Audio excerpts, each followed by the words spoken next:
샬롬, 예수 그리스도의 평강이 여러분 모두에게 함께 하시기를 간절히 바랍니다. 함께 찬송하시겠습니다. 찬송가 342장 너 시험을 당해 함께 찬송하시겠습니다. 342장입니다.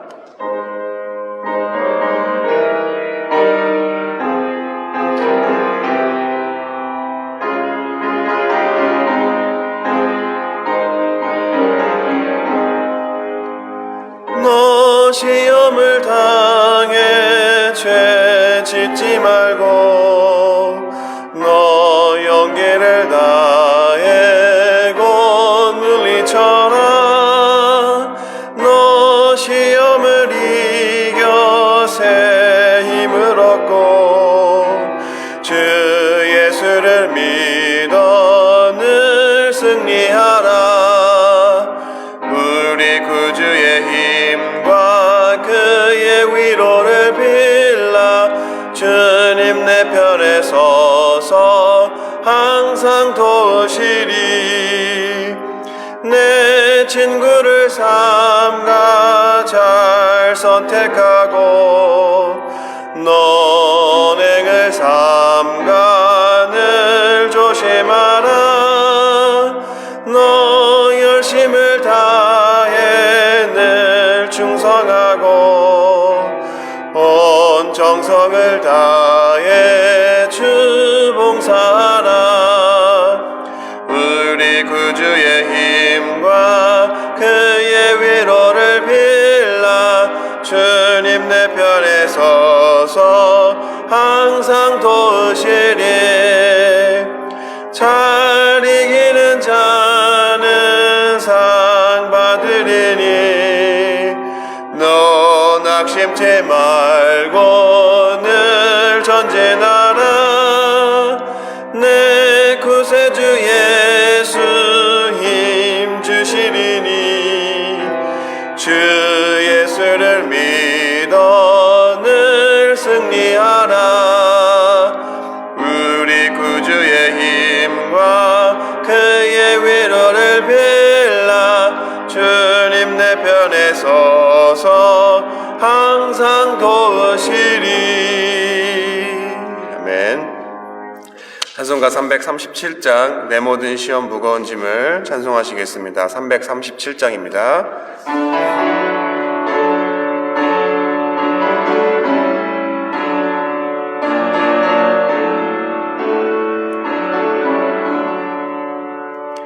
내 모든 시험 무거운 짐을 주 예수 앞에 아뢰이면 근심에 쌓인 날 돌아보사 내 근심 모두 맡으시네.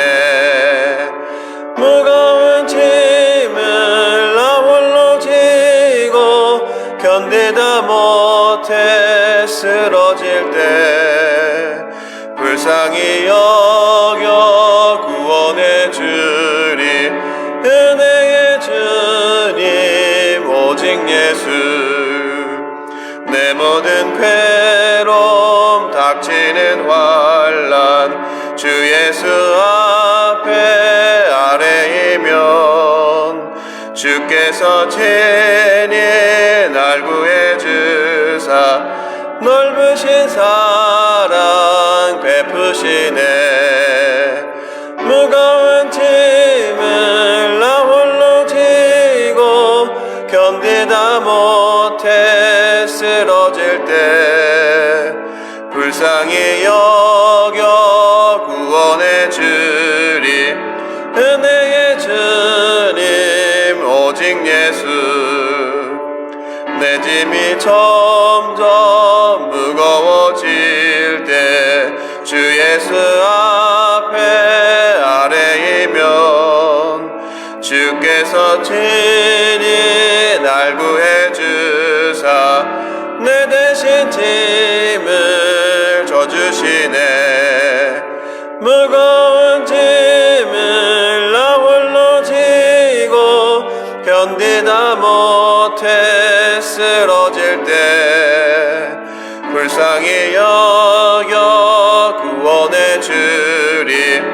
은혜의 주님 예수 마음의 시험 무서운 죄를 주 예수 앞에 아뢰이면 예수는 나의 능력이 되사 세상을 이길 힘주시네. 무거운 짐을 나 홀로 지고 견디다 못해 쓰러질 때 불쌍히 여겨 구원해 주리 은혜의 주님 오직 예수. 아멘. 기도하겠습니다.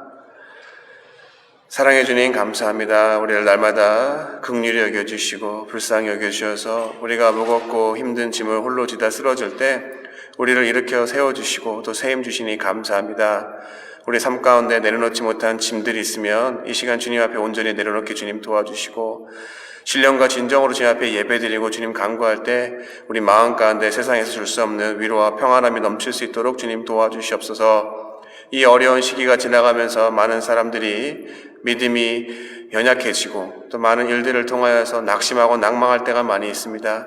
하지만 우리가 그런 순간에도 우리의 손을 놓지 않고 끝까지 붙잡고 계시는 예수 그리스도를 생각하게 주님 도와주시고 우리의 마음을 주님 앞에 쏟아놓을 때 하나님의 한량없는 평안함과 위로함으로 저희 모두를 주님 축복하여 주시옵소서. 이 모든 말씀 예수님 이름으로 기도드렸습니다. 아멘. 함께 말씀 보겠습니다. 계속해서 사도행전 보고 있습니다. 7장 51절부터 60절까지입니다. 함께 읽으시겠습니다.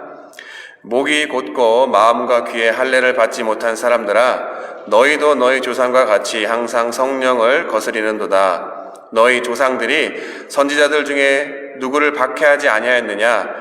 의인이 오시리라 예고한 자들을 그들이 죽였고 이제 너희는 그 의인을 잡아준 자요 살인한 자가 되나니 너희는 천사가 전한 율법을 받고도 지키지 아니하였도다 하니라.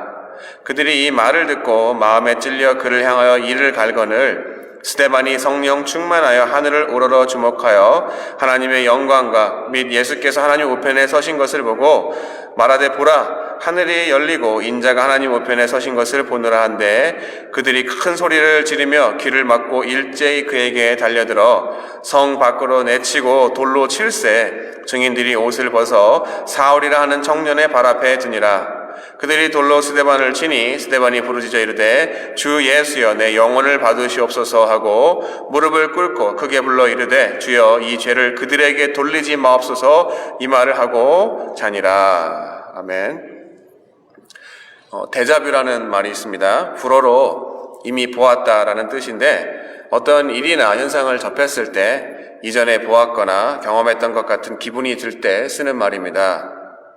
그리고 이런 데자뷰 현상은 실제로는 처음 있는 일이 대부분입니다. 하지만 만약에 처음이 아니고 이전에 있었던 일이 다시 일어난 것이라는 사실을 사람들이 알게 되면 소위 요즘 아이들이 이렇게 이야기합니다. 소름. 이처럼 소름 돋는 내용이 오늘 본문에 나옵니다. 본문에 스데반을 신문하려는 대제사장들이 스데반의 이야기를 들었을 때 데자뷰와 같은 현상이 일어났습니다. 바로 자신들의 한 일이 과거 조상들이 잘못한 일과 오버랩되면서 똑같은 일을 하고 있는 것을 알고 나서는 그들이 양심의 가책을 느껴 결국 이후에 스데반을 돌로 치게 되는 사건이었습니다. 이것을 51절부터 54절까지 이야기하고 있습니다. 목이 곧고 마음과 귀에 할례를 받지 못한 사람들아 너희도 너희 조상과 같이 항상 성령을 거스리는도다. 너희 조상들이 선지자들 중에 누구를 박해하지 아니하였느냐? 의인이 오시리라 예고한 자들을 그들이 죽였고 이제 너희는 그 의인을 잡아준 자요 살인한 자가 되나니 너희는 천사가 전한 율법을 받고도 지키지 아니하였도다 하니라. 그들이 이 말을 듣고 양심에 마음에 찔려 그를 향하여 이를 갈거늘. 데자뷰와도 같은 스데반의 이야기에 양심의 가책을 느낀 대제사장들이 한 일이 도대체 무엇입니까? 바로 예수님을 십자가에 못 박은 일입니다. 대제사장들은 자신들이 십자가에 못 박은 예수님으로 인해 두려워했습니다. 왜냐하면 예수님을 죽이면 그로 인해 일어났던 모든 소란스러웠던 일들이 잠잠해져야 해야 하는데 그렇지 않았기 때문입니다. 잠잠해진다는 것이 무엇을 의미합니까? 지난 시간 가말리엘의 이야기처럼 예수님이 하신 일이 하나님으로부터 나온 일이 아닌 사람의 일이었다면 예수님이 죽으면 그가 전하고 행하던 모든 일이 자연스럽게 사라질 것이고, 그로 인해 예수님을 십자가에 못 박은 대제사장, 바로 자신들이 옳았다는 것을 증명하는 것입니다. 하지만 예수님이 돌아가신 후에 도리어 그를 따르는 사람들이 많아졌습니다. 그리고 자신들은 할 수 없는 능력들, 바로 예수님이 살아계실 때 행하였던 기적과 이적들을 자신들의 위치나 지위에 비교해보면 아무것도 아닌 바닷가 사람들, 정말 천민들이, 그러한 미천한 사도들과 제자들이 예수님과 똑같이 행하는 것을 보고 그들은 더욱더 두려워했습니다. 결국 자신들이 십자가에 못 박은 예수님이 십자가에 달려 돌아가심으로 끝난 것이 아니라 하나님의 일, 바로 하나님의 뜻과 계획 가운데 있었던 일, 사흘 만에 부활하셔서 하늘에 올리우시고 현재 하나님 우편에 계시며 곧 세상을 심판, 바로 자신들을 심판하러 오신다는 것이 모두 사실일 거라는 두려움이 스데반의 설교에 대제사장들의 마음이 찔렸던 것입니다. 복음을 믿지 않는, 아니 부정하려고 애를 쓰는 대제사장들은 자신들의 양심에서 말하고 있는 진실을 덮어버리기 위해 결국 스데반을 죽이게 되는 돌이킬 수 없는 죄악을 저지르고 만 것입니다. 세상 어느 누구든 예수님의 복음을 듣고 그 복음 앞에 서서 자신의 죄의 문제를 직면하게 되면 오늘 본문의 대제사장들과 같이 양심의 찔림이 있게 마련입니다. 하지만 그 찔림으로 인해 이러한 마음이 들 수가 있습니다. 바로 그 찔림이 자신들의 잘못이 아닌 다른 사람에게 잘못이 있는 것처럼 잘못을 남에게 돌리고 싶은 방어 기제가 마음 가운데 생기는 것입니다. 결국 그것은 자신들에게 잘못을 알게 해준 사람에 대한 조절할 수 없는 분노나 미움 또는 폭력으로 바뀌어지게 되고 대제사장들과 같이 스데반을 돌로 치게 만들었던 것입니다. 하지만 바로 그때 양심의 가책이 주는 모든 잘못과 죄를 반대로 인정하면, 비록 이전에 예수님을 십자가에 못 박았을지라도 자신을 못 박은 자까지도 십자가상에서 용서하신 예수님께서 놀라운 긍휼과 자비로 죄사함과 구원을 베푸시는 것, 또 그것을 경험할 수 있는 것입니다. 결국 위와 같은 마음의 갈등이 생길 때 자신의 잘못과 죄를 인정하지 않게 되면 예수님뿐만 아니라 스데반까지도 죽이는 돌이킬 수 없는 죄를 범하게 되는 것입니다. 그러면 누군가 그럴 수 있습니다. 우리는 예수님이나 스데반을 직접 못 박지 않았는데요, 제가 무슨 죽을 죄라도 지었나요? 이것은 비록 우리가 직접적으로 예수님이나 스데반을 십자가에 못 박거나 돌로 친 것은 아니지만 대제사장들이 예수님을 십자가에 못 박으려고 한 그 이유를 알면 우리 가운데도 그와 같은 것이 무엇인지를 발견할 수가 있습니다. 그럼 도대체 무엇이 대제사장들이 예수님을 못 박겠습니까? 바로 대제사장들은 하나님의 아들이자 스스로가 성자 하나님이신 예수님이 보이신 그 모든 권위와 그의 말씀, 바로 진리를 인정하지 않았습니다. 그리고 그 이유가 자신들이 가지고 있는 기득권, 소위 종교적 제의를 행할 수 있는 권위야 그로 인해 얻게 되는 모든 이익들을 빼앗길 것 같은 불안한 마음 때문이었습니다. 결국 내가 내 것이라고 생각하고 가지고 있는 모든 것들을 놓아버릴 수가 없었기 때문에 예수님을 인정할 수가 없었습니다. 이것은 결국 사도 바울이 예수님을 얻기 위해 자신의 모든 것을 배설물로 여기고 버린 것처럼 예수님을 얻기 위해서는 우리가 버려야 하는 육신의 정욕과 안목의 정욕과 이생의 자랑을 온전히 내려놓고 예수님이 나의 삶의 주인이 되지 않으면, 또 다른 말로 모든 인생들을 향한 예수님의 주권을 인정하지 않게 되면 결국 오늘 본문의 대제사장들과 같이 양심의 소리를 거부하게 되는 비극으로 끝나게 되는 것입니다.